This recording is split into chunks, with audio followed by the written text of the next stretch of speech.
Imagine analyzing your synchronized monthly household banking ledger on a quiet Tuesday afternoon, expecting to balance the routine utility invoices, only to watch a single recurring $30 transaction description from a premium matchmaking application expose that your husband has been systematically constructing an alternative digital dating profile behind your back.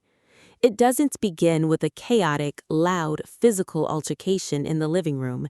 It begins with the tiny, mechanical font of an unallocated billing line on a spreadsheet and the freezing, absolute realization that the man sleeping next to you was actively filtering through human data profiles to find your replacement while you were managing the corporate tax logs for his investment firm downtown. I didn't lose my composure, I didn't lock him out of the property, and I didn't drop a single tear onto the paper. I simply watched him confidently spin a superficial lie about a mobile phone virus, waited for the exact second his device received a background security verification code, and executed a quiet, systematic legal liquidation that would strip him of his residential footprint and dismantle his entire social illusion before the billing cycle ended. Let me show you how a precise, detail-oriented woman can turn a small digital data mismatch into an immediate, total asset forfeiture without ever raising her pitch or altering her posture. My name is Kennedy. I am 31 years old. If you saw me managing the corporate risk compliance data and commercial asset portfolios behind the dual monitors at a prominent financial consultancy firm in the historic district of Savannah, Georgia, you would see a highly precise, completely methodical woman. I have striking, rich copper-red hair that I keep styled in a clean, elegant shoulder-length cut, deep amber brown eyes that have spent a decade auditing complex banking system anomalies, and a life measured entirely by the unyielding laws of data verification and structural documentation. I didn't inhabit a disorganized world where things happened by accident or emotional impulse. My home was a custom-designed contemporary minimalist villa located in an upscale suburban sector of Savannah, a space built on 7 years of absolute simple devotion and a rigid lifestyle pattern that I believed was completely secure. I managed the household accounts, monitored our network firewalls, and organized our investments with the exact same mathematical precision I used to protect corporate clients from internal fraud. I believed that this transparent routine was a total shield against the world. To our professional and social circle, my marriage to Julian was the absolute benchmark of a stable, deeply aligned modern partnership. We didn't have separate financial silos, hidden schedules, or unresolved domestic friction. We utilized integrated calendar applications, maintained a shared cloud ledger for our properties, and shared a synchronized credit card account to manage our daily operational expenditures. I believed that this absolute structural transparency was the ultimate proof of mutual honor, completely unaware that the safety protocols I designed were about to map out the complete destruction of my innocence. My husband, Julian, was 33. He was a senior commercial asset manager at a boutique investment firm. A man whose charm was smooth, calculated, and immensely effective with corporate developers. He was broad-shouldered with a wardrobe full of premium tailored clothes, dark hair that he kept perfectly groomed for high-end corporate dinners, and a confident, easy laugh that made him highly popular at the local country clubs. He was the model of a fiercely dedicated, supportive provider. He spent his weekends reviewing property development logs, he never missed an anniversary dinner, and he returned to our villa every evening with a tired but structured smile, kissing my forehead before reviewing our weekly investment balances. He always positioned himself as the primary protector of our future equity, constantly reminding me that his grueling navigation of commercial real estate parameters was the only mechanism expanding our lifestyle. I trusted that sharp professional pride implicitly. He wasn't a reckless gambler. He was a man who lived by legal timelines and market data, and I believed that a man whose entire career depended on strict regulatory compliance couldn't possibly possess the chaotic, reckless cruelty required to forge an alternative lifestyle inside his own home. I offered him an absolute, unvarnished loyalty, completely unaware that the proud man managing our joint accounts was using our systematic routine to camouflage a total liquidation of my emotional stability. The structural anomaly in our relationship matrix began to display its primary deviation during the summer billing cycle. I sat at my home study desk, running a routine validation of our shared Platinum credit card statement, an account tied to Julian's primary mobile phone line, but funded entirely by our household capital. My eyes, trained by 10 years of commercial compliance work to skip past the verified utility headers, stopped on a repeated microtransaction entry that had rendered across the last 3 months of data. The line item was exactly $29.99. The merchant source was listed under an abbreviated corporate billing acronym, MTCH Platforms, Inc. I opened our digital compliance archive and cross-referenced the acronym against the Global Commercial Registration Index. It wasn't an invoice for a cloud storage expansion, and it wasn't a premium architectural application for his real estate designs. It was the primary payment gateway for a high-end premium matchmaking and dating utility, a subscription tier designed to allow a user to hide their geographical location, swipe through global human profiles, and send unlimited private messages outside their residential sector. Trust inside a long-term marriage is often the most fragile asset, because we assume that a shared credit card and a synchronized bank portal are proof of mutual honesty. When you are focused on protecting the household investments, your brain automatically skips past small recurring transactions, assuming they are minor software updates. Have you ever realized that the person who shared your bed was utilizing your joint capital to fund his secret search for your replacement? Tell me your experience below. The physical confrontation of his data initialized at precisely 7 p.m. that evening, when Julian was sitting at our kitchen island reviewing a property portfolio layout on his laptop. I stepped into the kitchen space, placed the printed credit card statement directly next to his water glass, and pointed my finger at the repeated $29 line item. "Julian," I said, my voice perfectly level, carrying a flat, mechanical deadness that carried no emotional vibration whatsoever. "Explain the merchant entry from Match Platforms. It has processed on this account for 90 days consecutively."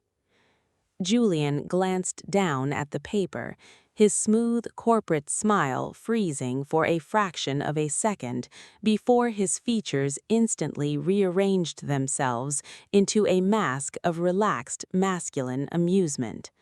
He let out a soft, reassuring laugh and shook his head, looking directly into my amber-brown eyes with absolute confidence. "Oh, that? Kennedy, sweetie, you are overanalyzing the spreadsheets again," he said, his tone dripping with a smooth, patronizing pity. "I noticed that line last month, too. My IT director at the firm checked my phone because I've been hit with a massive wave of background tracking cookies from some real estate marketing forums, It's a classic mobile malware virus, a premium adware script that hooks into your Apple Pay loop and processes unauthorized micro-subscriptions without you ever downloading the app. I'm already planning to call the bank compliance officer tomorrow morning to dispute the fraud and delete the card line. You spend 8 hours a day tracking corporate embezzlers, and it's making you paranoid about a simple phone glitch. He used my professional background as a weapon to make me doubt my own eyes. Within 48 hours, he attempted to reinforce the illusion by leaving his phone face down on the nightstand, acting completely unbothered, entirely confident that his malware virus explanation had sedated my analytical focus. He didn't understand that a compliance specialist never closes a file based on a verbal testimony. We wait for the verification token. The opportunity materialized on Thursday evening while Julian was downstairs in the residential garage, washing his vehicle. His smartphone was resting on the kitchen counter, connected to our local high-speed Wi-Fi network. I sat at the island, my personal tablet open, tracking the background server logs of our shared router interface. Suddenly, his screen illuminated with a real-time notification banner from the premium matchmaking application. The app had sent an automated security token to his device, a two-factor verification text string required to validate his premium profile access after a routine software update. The message on the screen read, "Your premium Tinder Gold access code is 482195. Do not share this token." I didn't lose my temper, I didn't scream down the stairs, and I didn't drop his device onto the floorboards. I picked up my mobile phone, activated the HD macro lens, and captured a pristine digital photograph of the open lock screen, ensuring the verification token, the sender's short code, and his personal background wallpaper were perfectly logged into the firm's cloud server. While his phone was still active on the counter, I utilized a remote network mirroring tool to pull up the active memory cache of his device through our home router interface. Within 2 minutes, my tablet rendered the raw user data from the hidden matchmaking application interface. The profile was not an accidental virus. It was an active, meticulously curated digital storefront. The username was listed under his middle name. The profile bio detailed a charismatic, unattached commercial executive living in Savannah who was looking for an independent, low-stress connection outside his professional circle. The upload logs revealed a collection of private photographs captured inside my own home study, pictures taken while I was away on business audits in Atlanta. The message history displayed an active, systematic interaction with dozens of local women, including detailed plans to meet for drinks at a high-end downtown lounge the following weekend. The data was complete, precise, and absolute.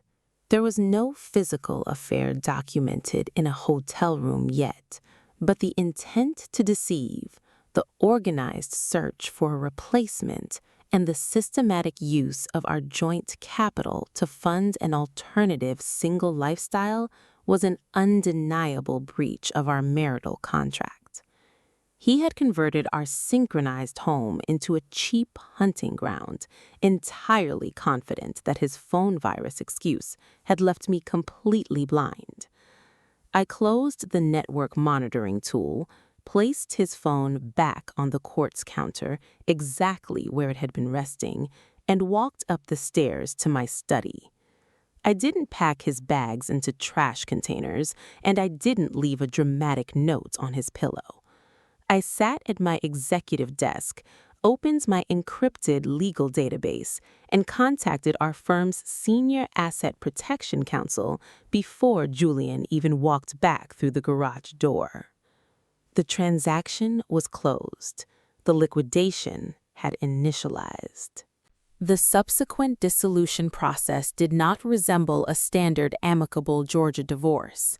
It transformed into a cold, multi-layered civil war that completely split our affluent suburban social network down the center. On Monday morning, less than 48 hours after the verification code rendered on his screen, my legal counsel delivered a formal 100-page petition to the Chatham County Superior Court. It wasn't a simple request for division of property. It was an aggressive, fault-based liquidation brief grounded in civil fraud, breach of fiduciary duty to the marital trust, and grand concealment of household lifestyle capital. The legal strategy was absolute. Utilizing my administrative credentials as the primary manager of our household trust assets, I spent the weekend executing immediate, court-ordered emergency freezing injunctions on every joint bank account, every corporate vehicle title, and the primary deed to our contemporary Savannah villa. I severed his access keys to our shared investment lines, leaving him entirely isolated from the capital structure he had assumed was half his property. Julian hired an expensive local defense attorney who spent 3 months attempting to claim that an active online dating profile did not constitute a fault-based baseline for divorce under state law because no physical act of infidelity had been legally documented by a private investigator. They argued that a premium application subscription was a harmless digital interaction that did not justify a total forfeiture of his real estate equity. The judge, a senior, unyielding legal authority with 30 years of experience auditing commercial asset and domestic fraud disputes, sat at his elevated bench, reviewed the digital file layout, and shook his head with a profound, chilling disgust. This court does not require a physical hotel bedroom photograph to identify a complete breakdown of marital fidelity, the judge ruled, his voice echoing off the paneled walls of the Savannah courtroom. The respondent systematically utilized joint household capital to fund a hidden single persona, while gaslighting her spouse by weaponizing her own professional background against her. The digital ledger provided by the petitioner is absolute. The administrative integrity of this court will not protect a financial and psychological predator who treats his marriage as a provisional fallback network while searching for a replacement. The litigation dragged through 6 months of intense forensic discovery, but the outcome was mathematical. Under strict parameters of Georgia codes regarding the intentional dissipation of community assets and marital fraud, the judge executed an absolute total asset forfeiture. Every single asset, the contemporary minimalist villa, the joint corporate investment portfolios, the liquid cash reserves, and the residual rights to our consulting trust were awarded entirely to me. Julian was left with nothing but his clothing and a massive debt obligation to cover my firm's legal fees. He was left completely penniless in the middle of the city. The final verification of his ruin materialized inside the high-end executive conference room of my law firm in downtown Savannah. The legal teams had assembled to sign the closing transfer manifests for the real estate deeds and asset titles, a formal, cold ritual that marked the absolute conclusion of the 6-month war. I didn't walk into that office space wearing an office suit or a rigid uniform. I stepped through the glass double doors wearing an exceptionally beautiful, gorgeous terracotta linen day dress with a clean square neckline and a structured elegant silhouette that caught the ambient track lighting beautifully. It was a stunning, sophisticated dress designed for a high-end social setting, making me look radiant, effortlessly beautiful, and completely independent.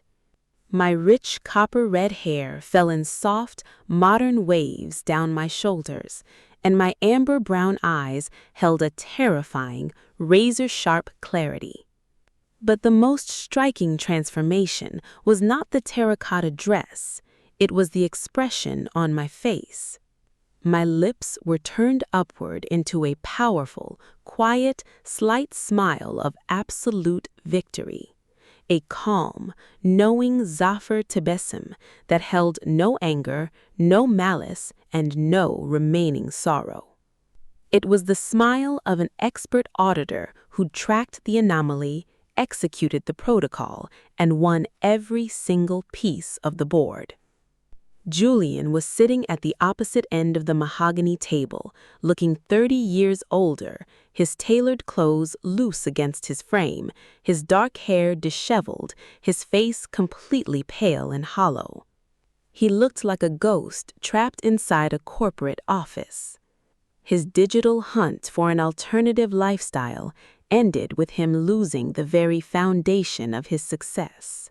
I walked slowly to the head of the table, my linen dress rustling softly against the leather chairs, my amber-brown eyes locked onto Julian's trembling hands as I slid the final transfer documents across the wood. "Kennedy?" Julian stammered, his voice thin, cracked, and completely stripped of his former smooth corporate confidence. "The judge took the entire portfolio. I can't even afford the deposit on a one-bedroom apartment in this city. You took absolutely everything we built over 7 years. Was it really worth completely destroying my life just for a verification code on a premium app?" I signed the bottom line of the real estate deed with a clean, unhurried stroke of my pen, closed the leather folder, and looked down at him from the head of the table, my powerful victory smile deepening with absolute, unvarnished indifference. "I didn't destroy your portfolio, Julian," I replied, my voice perfectly flat, carrying the cold finality of a system report. "I simply allowed the Georgia legal system to output the exact reality of the data you chose to enter into that matchmaking application. You chose to sign a digital contract of your own betrayal while using my capital to fund your hunt. Enjoy the final compilation of your choices." I picked up my secure drive, turned on my heel, and walked out of the boardroom into the bright southern sunlight. Behind me, the double doors clicked shut with a heavy, metallic finality, leaving the traitor completely broke, exposed, and isolated inside the vacuum of his own greed.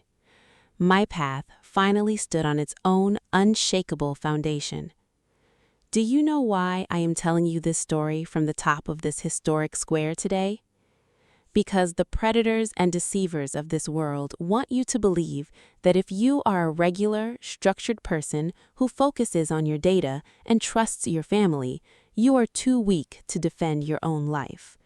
They think that because you are quiet, because you ignore their small slights while coordinating their family assets, you must be blind to their large conspiracies. They believe a gas-lidded heart will always collapse into useless tears. But they do not understand the absolute, unalterable laws of patience and documentation. Your life does not belong to the people who try to manipulate your absence using a hidden digital profile. And you don't need a loud screaming match, a public scene, or a chaotic confrontation to execute absolute justice. You just need the cold, silent discipline to collect the data, secure the evidence, and wait for the exact moment to let their own greed pull the trigger on their existence. Julian thought he could steal my sanctuary because I was a quiet auditor at a statement sheet. He forgot the most basic rule of the system backups. The woman who manages the files always knows exactly how to liquidate the assets. I am Kennedy. The audit is finalized. The asset is secured. And my path finally stands on its own unshakable foundation. Now, I have a final question for you, the person listening to my voice in the quiet of your own room tonight. If you discovered your husband was utilizing your joint capital to fund a hidden dating app profile and blamed it on a phone virus, would you lose your temper and scream at him in the kitchen?